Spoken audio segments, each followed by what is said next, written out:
नमस्कार, मैं अंबर जैदी एक बार फिर से आप सबका बहुत स्वागत करती हूँ और आज के हमारे खास कार्यक्रम में मेरे साथ मेहमान हैं हमारे आज के मेजर जनरल शशि भूषण अस्थाना। बहुत-बहुत स्वागत है सर आपका। जय हिंद, नमस्ते। जय हिंद, नमस्ते और बहुत खुशी है आपके चैनल पर आपसे और आपके व्यूअर्स से बात करने से। बहुत-बहुत धन्यवाद सर। सर, शनिवार को खबर आ रही है ईरान से कि ईरान पर साइबर हमला हुआ है और ये हमला ऐसे समय में हुआ है जब इज़राइल ने तेहरान से 1 अक्टूबर के जो बैलिस्टिक मिसाइल हमलों का बदला लेने की कसम खाई थी।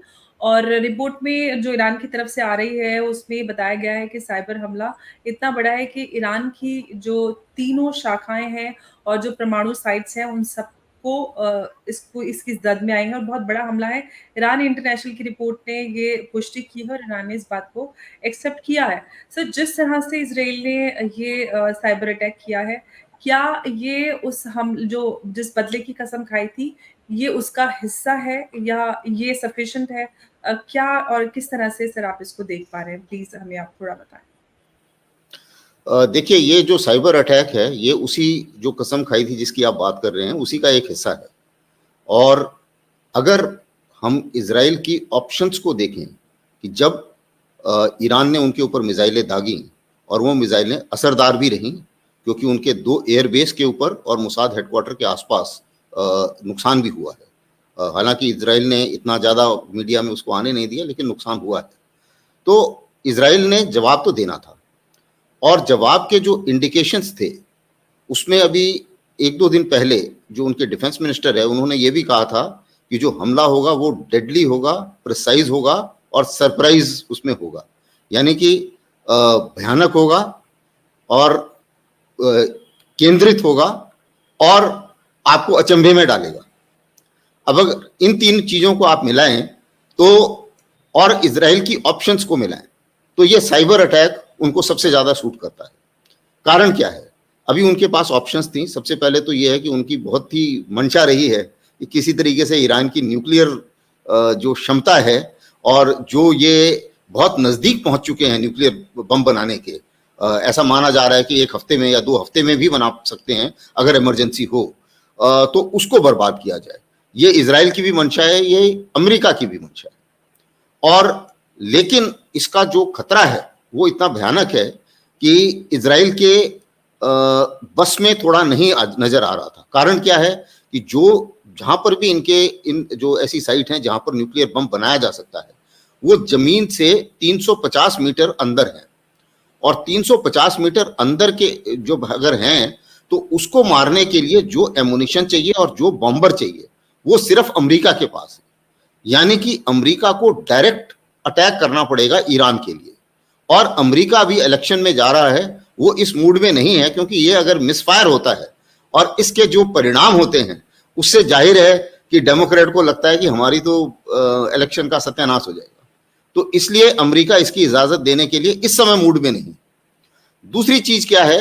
दूसरा तरीका था कि आप इसके पेट्रोलियम जितने उनकी रिफाइनरीज हैं, जितना इंफ्रास्ट्रक्चर है, उसके ऊपर वार कीजिए। उस पर ईरान ने पूरा वर्ल्ड थोड़ा नाराज है। कारण क्या है कि अगर पेट्रोल के दाम बढ़ते हैं, क्योंकि एक पेट्रोल पर वॉर होता है या पेट्रोल रिफाइनरी पर वॉर होता है, तो जाहिर है कि ईरान भी रिस्पॉन्ड करेगा। और ये जो भी मिसाइलें आएंगी वो किसी ना किसी देश के ऊपर से आएंगी, तो एयर स्पेस किसी ना किसी की इस्तेमाल होनी ही है। और ईरान ने कहा है कि जिसने अपनी एयर स्पेस इस्तेमाल करने दी, फिर वो ना समझे कि मैं उसका पेट्रोलियम इंफ्रास्ट्रक्चर में बर्बाद नहीं होने करूंगा। यानी कि अगर जो मिसाइल हैं वो सऊदी अरेबिया की तरफ से आती हैं, तो जाहिर है कि ईरान सऊदी अरेबिया के पेट्रोलियम पदार्थ हैं उसके और जो इंफ्रास्ट्रक्चर है उसके ऊपर भी हमला कर सकता है। अब ये एक खतरे वाली बात थी, इसीलिए जो बाइडेन भी थोड़े से उन्होंने भी कोशिश कर रहे थे वो नेतन्याहू को ये बताने की कि भैया ये मत करो। दूसरी चीज ये कि पूरा वर्ल्ड उससे नाराज हो जाएगा। हम खुद नाराज हो जाएंगे, क्योंकि हमारे भी अगर पेट्रोल की कीमत बढ़ती है तो पूरे वर्ल्ड को फर्क पड़ता है, जो एक कोई बहुत अच्छी बात नहीं है। तीसरी चीज ये है कि ईरान और इजराइल की सीमाएं तो आपस में मिलती नहीं है, तो कोई डायरेक्ट लड़ाई तो हो नहीं सकती। तरीका यही है कि या तो आप स्टैंड ऑफ अटैक कीजिए। स्टैंड ऑफ अटैक यानी कि मिसाइल, ड्रोन वगैरह वगैरह। तो वो उसमें अभी गल्फ देश अभी आपस में मिले थे और उन्होंने उनको इजराइल को बोला था कि भैया हम अपनी एयर स्पेस इस्तेमाल नहीं करने देंगे आप। ईरान को हमला करने के लिए, क्योंकि उनको भी इस एक्सकेलेशन का डर है। तो अब इजराइल के पास बचा क्या तरीका कि या तो आप क्लैंडस्टाइन वॉर कीजिए, यानी कि जैसे इस्माइल हनी को मारा है वैसे ही किसी और कमांडर को मार दीजिए और फिर बोलिए कि हाँ जी अब मैंने ऐसे कर दिया, और दूसरा ये है कि साइबर अटैक कीजिए। अब साइबर अटैक एक नई डायमेंशन है लड़ाई की, और ये साइबर अटैक जो है इससे आप ये देखिए आदमी की जान तो नहीं गई, लेकिन अर्थ जो उनकी व्यवस्था है, अर्थव्यवस्था, कमांड कंट्रोल स्ट्रक्चर और उसी मुताबिक जो उनके सिस्टम्स हैं उनको सबको नुकसान पहुंचेगा। तो जैसे बताया जा रहा है, जैसे सबसे अभी तक मीडिया में खबर आई है, तो इस साइबर अटैक से जाहिर है कि उनका जो न्यूक्लियर डेवलपमेंट का प्रोग्राम था, या अगर वो कोशिश ऐसा कर रहे थे कि एक हफ्ते में हम न्यूक्लियर बम बना के खड़ा हो जाते हैं, या कुछ र्यूमर्स ऐसी आई थी कि एक झटका ऐसा भूकंप का पाया गया है जो कि ईरान के आसपास से, ईरान की तरफ से निकला था, और उसको जोड़ा जा रहा है कि शायद ईरान ने एक सीक्रेट न्यूक्लियर टेस्ट कर दिया है। तो ये भी एक बड़ा अंदेशा था। तो इन सब चीजों को अगर आप जोड़ें तो साइबर अटैक बहुत एक सेफ बेट है इजराइल के लिए। और सेफ बेट मैं इसलिए भी मानता हूं क्योंकि साइबर अटैक एक ऐसा अटैक है जिसमें डिनाइबिलिटी, आप मना कर सकते हैं कि भाई मैंने तो नहीं किया, क्योंकि कोई प्रूफ तो है नहीं। और इसमें क्या होता है कि जहां से आप साइबर अटैक करते हैं उसको भी ट्रेस नहीं किया जा सकता। हो सकता है कि वो साइबर अटैक मिडिल ईस्ट में कहीं और से कर दे, या साइबर अटैक किसी और जगह से कर दे, चाहे वो इजराइल में ही ना हो, या अमेरिका साइबर अटैक कर दे इजराइल के बिहाफ पे, और उसके बाद में ये पता तो है ही नहीं किसने किया, और ईरान अपना मानता रहे कि हाँ जी ये तो इजराइल ने मेरे साथ किया है। हालांकि केंद्र बिंदु और जो सिचुएशन है, और ये माना जा रहा है कि उन्होंने कुछ ना कुछ तो करना है, क्योंकि एक बार कमिट कर चुके हैं नेतन्याहू, तो उस सबको अगर जोड़े तो ये लगता तो है कि ये जो हमला है ये इजराइल ने ही किया है, और ये हमले की एक कड़ी है। क्योंकि अगर आप देखें जिस किस्म से लेबनान के ऊपर हमला किया था, उसको मैंने कई जगह लिखा भी है, उसको मैंने दर्जा देता हूं एक काइनेटिक साइबर अटैक। यानी कि cyber attack, normal cyber attack में क्या होता है कि आपने इंफॉर्मेशन चोरी कर ली, आपने उनके सिस्टम को बिगाड़ दिया, उनका इंटरनेट काम नहीं करेगा, उनके जो सिस्टम है, जैसे मान लो जुडिशरी में का जितनी इंफॉर्मेशन थी उससे जो भी जनरेट होना है वो शायद जनरेट ना हो पाए। तो ये एक, इसको बोलते हैं cyber attack, normal cyber attack. Kinetic cyber attack का मतलब कि उसमें आपने पेजर के अंदर आपने एमुनिशन डाला, उसको साइबर से कनेक्ट करा और वो पेजर भी ब्लास्ट हो गया और उसके बाद आदमी भी मर गए। तो ये जो है एक काइनेटिक एक्शन हो गया, और ये एक डेंजरस तरीका है, क्योंकि अब क्या हो गया है कि मोबाइल भी कभी भी हमारा वेपन के तौर पे इस्तेमाल किया जा सकता है हमारे खिलाफ। तो ये एक नई डायमेंशन खड़ी हो गई है जिसमें इंटरनेट ऑफ थिंग्स, जैसे यानी कि आपने भी देखा होगा कि आजकल अप्लायंसेस आए हैं कि आप अपनी कार से अपने घर का एसी ऑन कर सकते हैं घर में पहुंचने से पहले। इसको बोलते हैं इंटरनेट ऑफ थिंग्स। अब अगर कोई भी चीज जो रिमोटली कंट्रोल हो सकती है उसको वेपनाइज किया जा सकता है, उसको हथियार बनाया जा सकता है।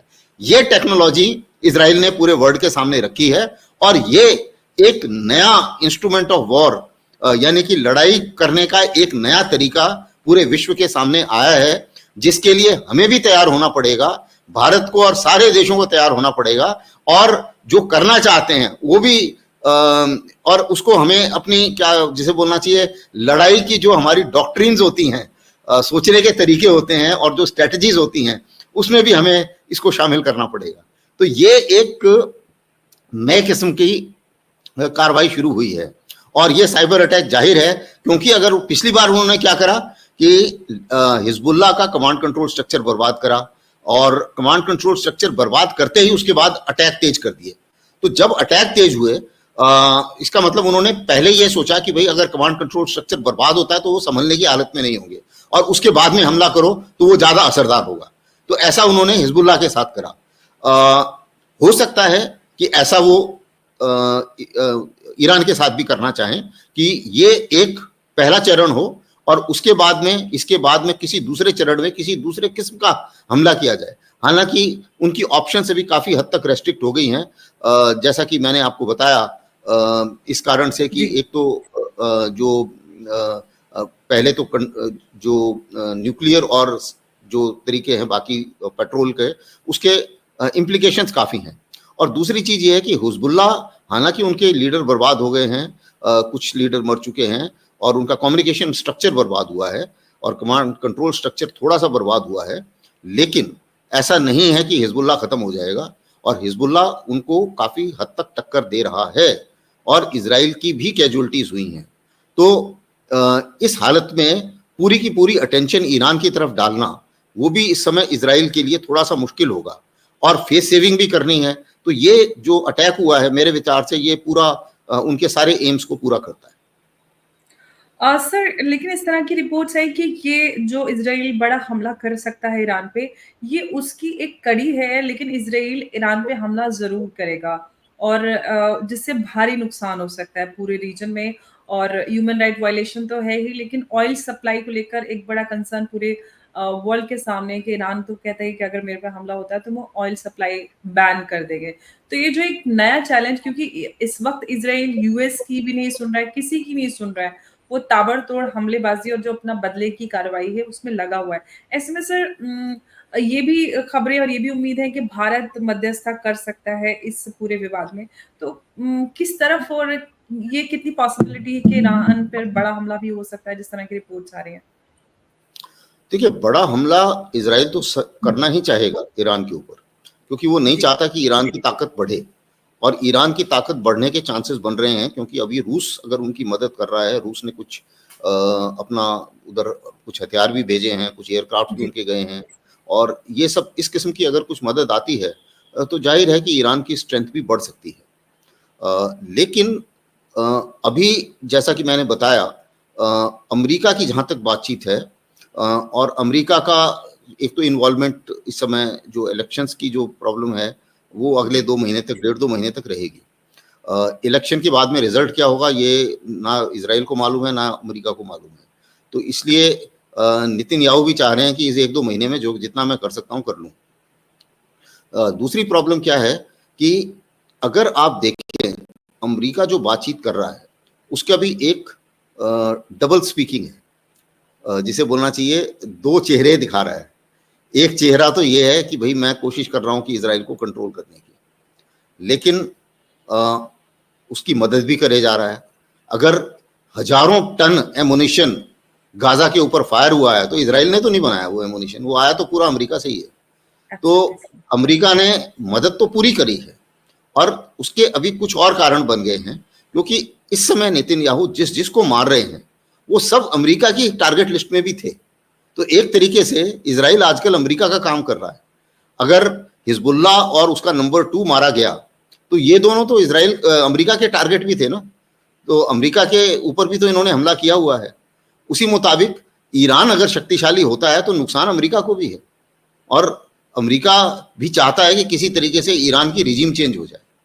उसी मुताबिक ईरान अमेरिका के सारे एम, अगर आप स्ट्रेटेजिक सामरिक तौर के पर इसको थोड़ा सा बड़े तौर पर मैं इसको समझाना चाहूंगा, लेबनान में अमेरिका चाहता है कि जो रिजीम चेंज हो जाए, यानी कि जो अब प्राइम मिनिस्टर बने या प्रेसिडेंट बने वो उनकी चॉइस का हो। तो वो ये कोशिश कर रहे हैं कि हिजबुल्ला कमजोर हो जाए, लेबनान के लोगों को ये बताया जाए कि भाई हिजबुल्ला आपकी धरती पे, इसीलिए ये सारी मुसीबतें आपके सिर पे आ रही हैं, तो आप इनको चेंज कीजिए। और अभी वहां पर इलेक्टेड प्राइम मिनिस्टर कोई नहीं है, एक्टिंग लीडर है वहां पे। वो ये चाह रहे हैं, उनका कोई एक जनरल है जिनको वो फेवर करना चाह रहे हैं, तो ये उसको हटाना, उसको वहां पर इंस्टॉल करना चाह रहे हैं। तो उसके ऊपर भी ऐसा माना जाता है, मेरा अपना मानना है कि हिजबुल्ला का काफी पकड़ है, वो अलग नहीं कर पाएंगे हिजबुल्ला के जो कमांड स्ट्रक्चर है और लेबनान का कमांड स्ट्रक्चर है। क्योंकि जैसे बोलते हैं ना ये इजरायली कि भाई Israel has a right to defend itself, अब लेबनान भी बोल रहा है कि भैया Lebanon also has a right to defend ourselves.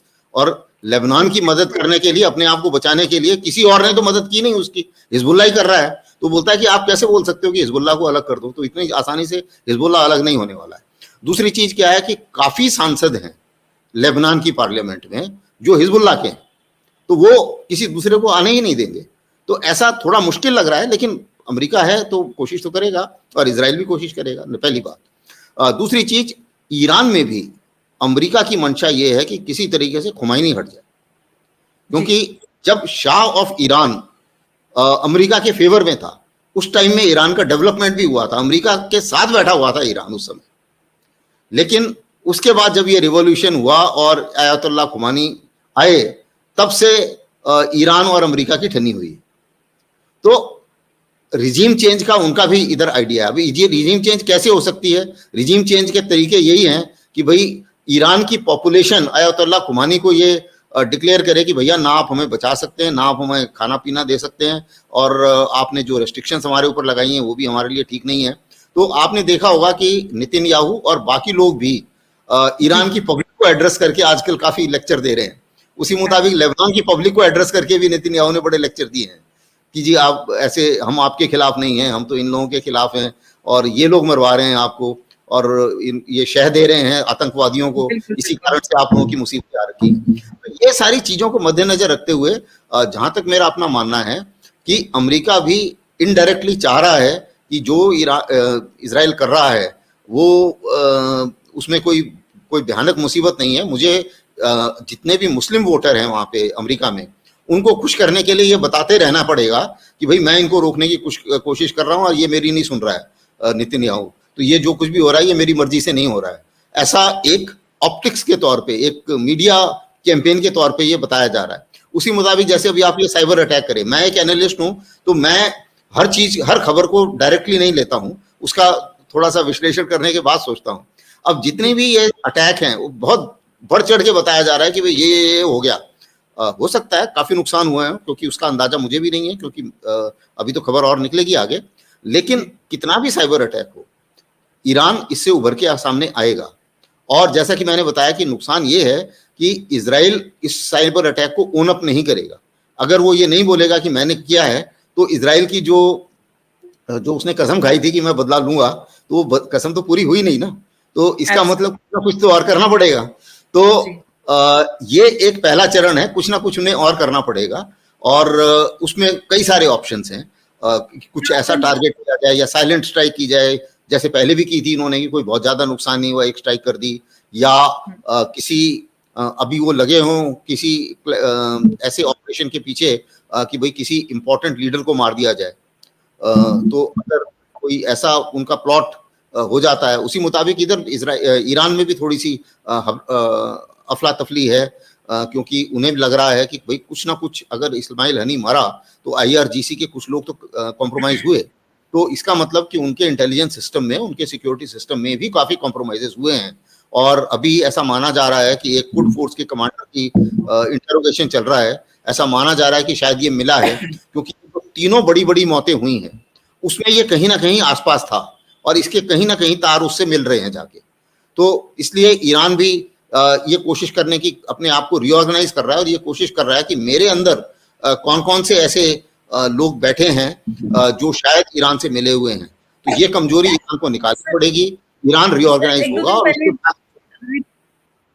एक रिपोर्ट आ रही थी जिसमें बताया जाता है कुर्द फोर्स के जो कमांडर हैं उनको हिरासत में लिया गया। हालांकि फिर ये भी खबर आई कि वो रिपोर्ट्स फेक है।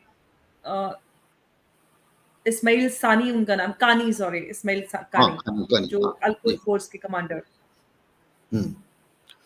देखिए, शक तो अभी ईरान सबके ऊपर करेगा, और कोई भी अगर उस इलाके में या इन वाकयात से, जहां ये तीनों मरे थे, नसरुल्लाह और ये इस्माइल हनी ईरान में मारे गए थे, और ये जो जितने भी इस किस्म के एक्शंस हुए हैं, तो कुड फोर्स का काफी दबदबा है, और कई सिक्योरिटी स्ट्रक्चर में उसकी काफी अहमियत है। तो या तो ऐसा माना जा रहा है कि वो डायरेक्टली इन्वॉल्व है, या फिर अगर डायरेक्टली इन्वॉल्व नहीं है तो भाई कमांड कंट्रोल की कमजोरी तो मानी जाएगी। अगर आप लीडर हो और आपके अंदर आपकी देखरेख में इतना बड़ा लैप्स हो गया, तो भी तो कुछ ना कुछ माना जाएगा। लेकिन ईरान बाहर की दुनिया को डायरेक्टली ये भी नहीं बोलना चाहेगा कि भाई मेरे अंदर का कमांड कंट्रोल स्ट्रक्चर में बहुत ज्यादा कमजोरी आ गई है, या मेरे कमांडर ही सारे के सारे मेरे हाथ से निकल रहे हैं। तो हो सकता है कि पहले ये खबर आई हो, इंटरोगेशन, क्योंकि इंफॉर्मेशन वॉर का जमाना है। खबरें हमारे पास एक जगह से नहीं आती हैं, 2-3 जगह से आती हैं। जो भी खबर वेस्ट से आएगी वो इस तरीके से होगी कि जिससे ईरान को नुकसान हो या खुमैनी की रेपुटेशन को नुकसान हो।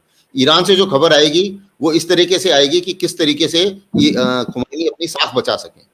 तो इन दोनों के बीच में हमको हर खबर को हमें देखना पड़ेगा। तो एनालाइज। जाहिर है कि इसको हम इस तरीके से देखेंगे कि ईरान कॉन्शियस है कि मेरी सिक्योरिटी सिस्टम में ब्रीच हुआ है, कुछ ना कुछ इंट्रूजन हुआ है ईरान का, इजराइल का, और कहां कहां हुआ है वो मुझे निकालना है, और चाहे कोई भी इन्वॉल्व हो उसको मुझे सिस्टम से अलग करना पड़ेगा। तो इस तरीके से मैं इस खबर को समझता हूँ। एब्सोल्युटली, क्योंकि इन दोनों ही खबरों के बीच में, क्योंकि पहले खबर ये आती है कि इस्माइल कानी जो कुर्द फोर्स के चीफ कमांडर है, उनको हिरासत में लिया गया है, इंटरोगेशन के दौरान उनको हार्ट अटैक भी आया है। लेकिन उसके बाद ये रिपोर्ट आती है कि वो सारी ईरान की तरफ से कि ये सब फेक न्यूज़ है। लेकिन अगेन दोनों ही खबरों के बीच में एक एनालिसिस, जैसे कि आपने कहा, हमें निकालनी पड़ेगी क्या सच्चाई है।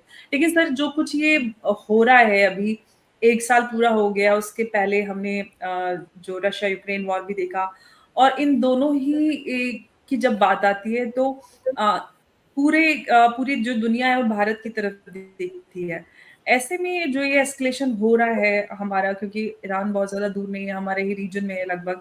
तो ऐसे में आप भारत के रोल की कितना भारत का रोल अहम देखते हैं इस पूरे मामले में, इसकी मध्यस्थता करने में? क्योंकि सर इवेंचुअली प्रधानमंत्री बार-बार यही कहते हैं कि वार का दौर नहीं है, तो ऐसे में हम वार से नहीं बल्कि बातचीत से ही रास्ता निकाल सकते हैं। तो क्या अभी कोई गुंजाइश है कि बातचीत से रास्ता निकाला जा सकता है? क्योंकि जो ईरान के नए प्रेज़िडेंट हैं मसूद पेज़ेश्कियान, वो मानते हैं कि बातचीत से रास्ता निकाला जाता है। कंपैरेटिवली वो लिबरल नज़र आते हैं पहले के मुकाबले में। तो उससे कितनी गुंजाइश नज़र आती है इस सब में?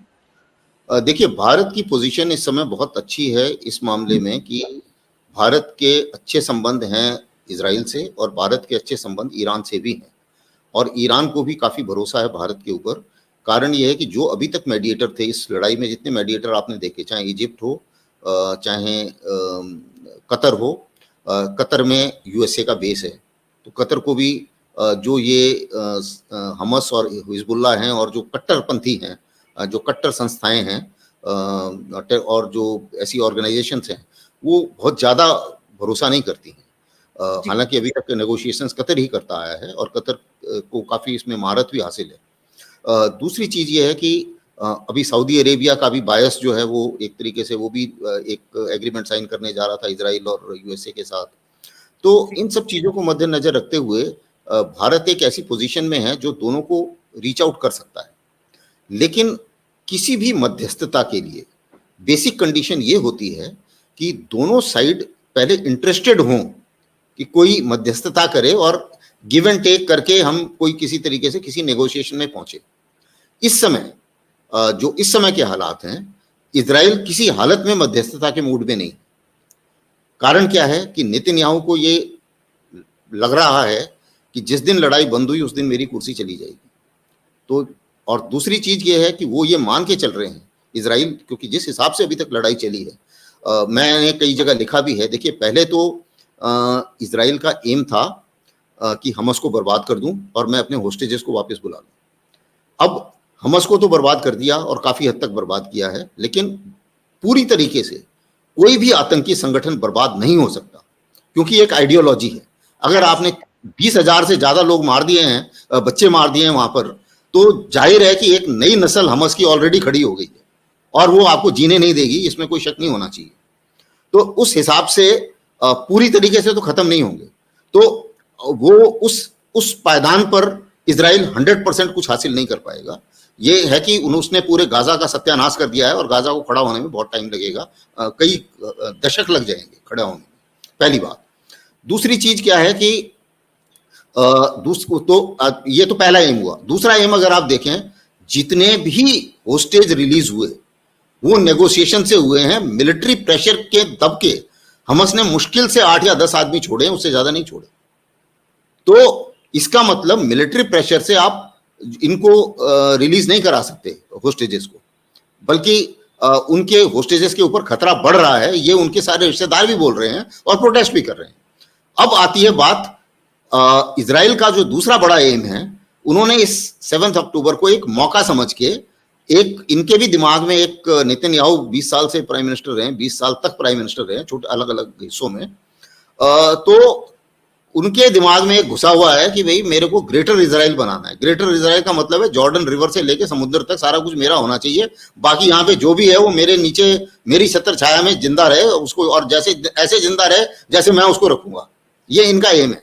तो उस लिहाज से अगर आप देखें तो इजराइल की अदरवाइज लेबनान के साथ लड़ाई शुरू करने का कोई मतलब नहीं है, लेकिन अब वो ये चाह रहा है कि मैं किसी ना किसी तरीके से लेबनान के ऊपर भी काफी हद तक कब्जा कर लूं। अब हुआ क्या कि जब ये लड़ाई शुरू हुई तो हिजबुल्लाह ने भी रॉकेट मारे, उनको अपना नदर्न इजराइल खाली कराना पड़ा। अब इनके एम में एक और चीज जुड़ गई है कि हम नदर्न इजराइल है उसके ऊपर जितना खतरा है उसको खत्म करना चाहते हैं, इसलिए हम लेबनान में घुसे हैं, इसलिए हम उस हिजबुल्लाह का जो इंफ्रास्ट्रक्चर है उसको मार रहे हैं, इसलिए हम उनके कमांडर को मार रहे हैं। तो ये एम का एक्सपेंशन हुआ है। अब इसमें भी वही बात लागू है, हिजबुल्लाह कमजोर हुआ इसमें कोई शक नहीं है, पेजर अटैक हुए, उनका नसरुल्लाह मारा गया तो जाहिर है, लेकिन जितने भी संस्थान हैं आतंकी संस्थान है वो बंद नहीं होते, खत्म भी नहीं होते हैं। अगर अमेरिका 20 साल की लड़ाई में अलकायदा और आईएसआईएस को खत्म नहीं कर पाया तो ऐसा नहीं है कि आईडीएफ उसको खत्म कर देगा। लेकिन इसके बाद जो भी नस्ल पैदा होगी वो इजराइल को इतनी आसानी से छोड़ेगी नहीं। और जो ये सिक्योरिटी की बात जो की जाती है वो एक तरीके से इन्होंने कैलकुलेशन इनकी कुछ हद तक, जिसे मैं बोलता हूं कि मिलिट्री में हम लोग स्ट्रेटेजी बनाते हैं, और स्ट्रेटेजी या प्लान जिसे बोलते हैं बड़े लेवल पर प्लान, उसी को स्ट्रेटेजी कहा जाता है। तो वो प्लान जो है अगर आप प्रोफेशनली बनाते हैं उसकी रूपरेखा अलग होती है, लेकिन अगर आप बदले की आग में उस प्लान को बनाते हैं तो उसकी रूपरेखा अलग होती है। इसी इजराइल ने 7 दिन में पूरे गाजा के ऊपर कैप्चर किया था 1965 में। इसी इजराइल को 13 महीने हो गए, क्योंकि अगर जनता आपके साथ नहीं है तो आपकी जान निकल जाएगी, लेकिन आप इतनी आसानी से आप सब कुछ कर नहीं पाएंगे, और वही चीज चल रही है। तो लड़ाई का रुख जैसा मैं देख रहा हूं इतना आसान किसी के लिए नहीं होगा।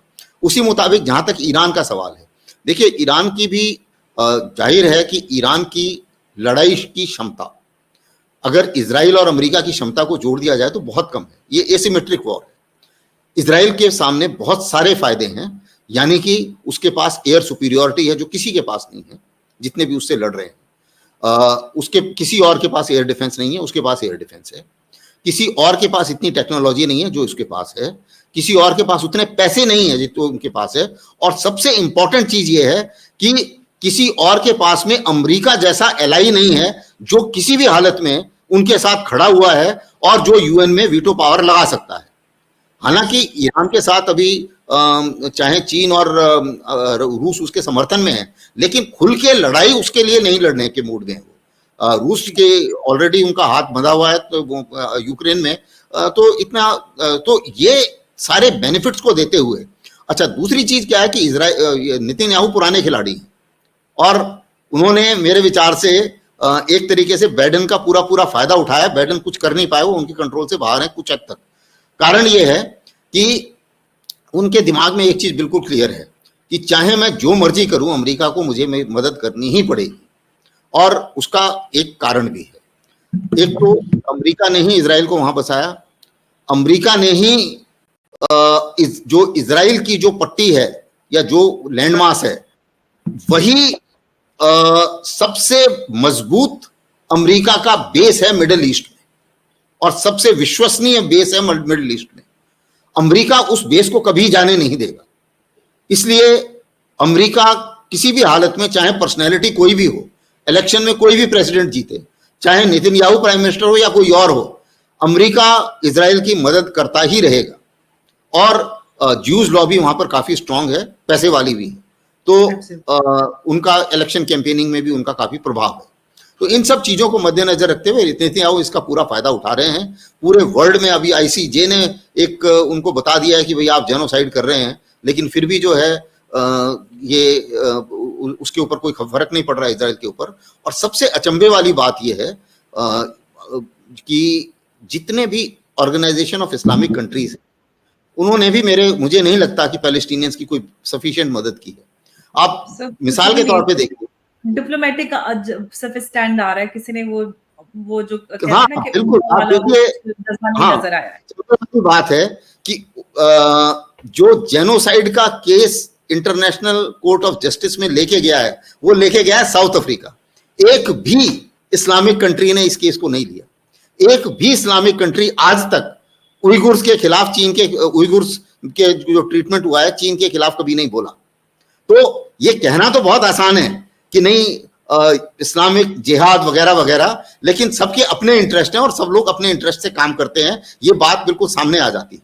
पैलेस्टीनियंस की सबसे बड़ी प्रॉब्लम क्या है कि पैलेस्टीनियंस का कोई बहुत तगड़ा लीडर नहीं हुआ यासर अराफात के बाद। हमास ने 2007 से इलेक्शन नहीं कराया, वो भी वहां पर पॉलिटिकल बॉडी बन के आए और अभी टेररिस्ट भी की तौर पे भी उभर के आए हैं। 7 अक्टूबर के बाद तो उन्हें टेररिस्ट ही कहा जाएगा। इसी मुताबिक जो दूसरा अंग है पैलेस्टीनियंस का, अब्बास, वो उन्होंने भी इलेक्शन नहीं कराया है 2007 से। और सभी लीडर एक अच्छी लाइफ जी रहे हैं और पैलेस्टीनियंस की कोई विशेष चिंता नहीं कर रहा है। तो एक लीडरशिप क्राइसिस जो है वो भी पैलेस्टीनियंस के लिए बहुत नुकसानदेह साबित हुआ है। जी बिल्कुल। और इस सब को देखते हुए सर अभी ये तो समझ में आता है जो मध्यस्थता की बात हो रही है वो फिलहाल इजराइल की तरफ से तो ये उम्मीद नहीं लगाई जा सकती कि इजराइल मध्यस्थता में आएगा इस पूरे मामले को लेकर, क्योंकि ईरान तो तैयार है और वो इनफैक्ट भारत की तरफ इस तरह की उम्मीदें भी रख रहा है कि मध्यस्थता करे भारत, लेकिन इजराइल फिलहाल किसी की सुनने के लिए तैयार नहीं है। तो लग नहीं रहा है कि फिलहाल ये मामला शांत होगा और यूएस इलेक्शन के बाद ये मोड़ किधर जाता है वो आने वाला समय बताएगा। सर बहुत बहुत धन्यवाद आपका हमारे साथ इस चर्चा में जुड़ने के लिए। Thank you. थैंक यू, नमस्कार। धन्यवाद, धन्यवाद बहुत।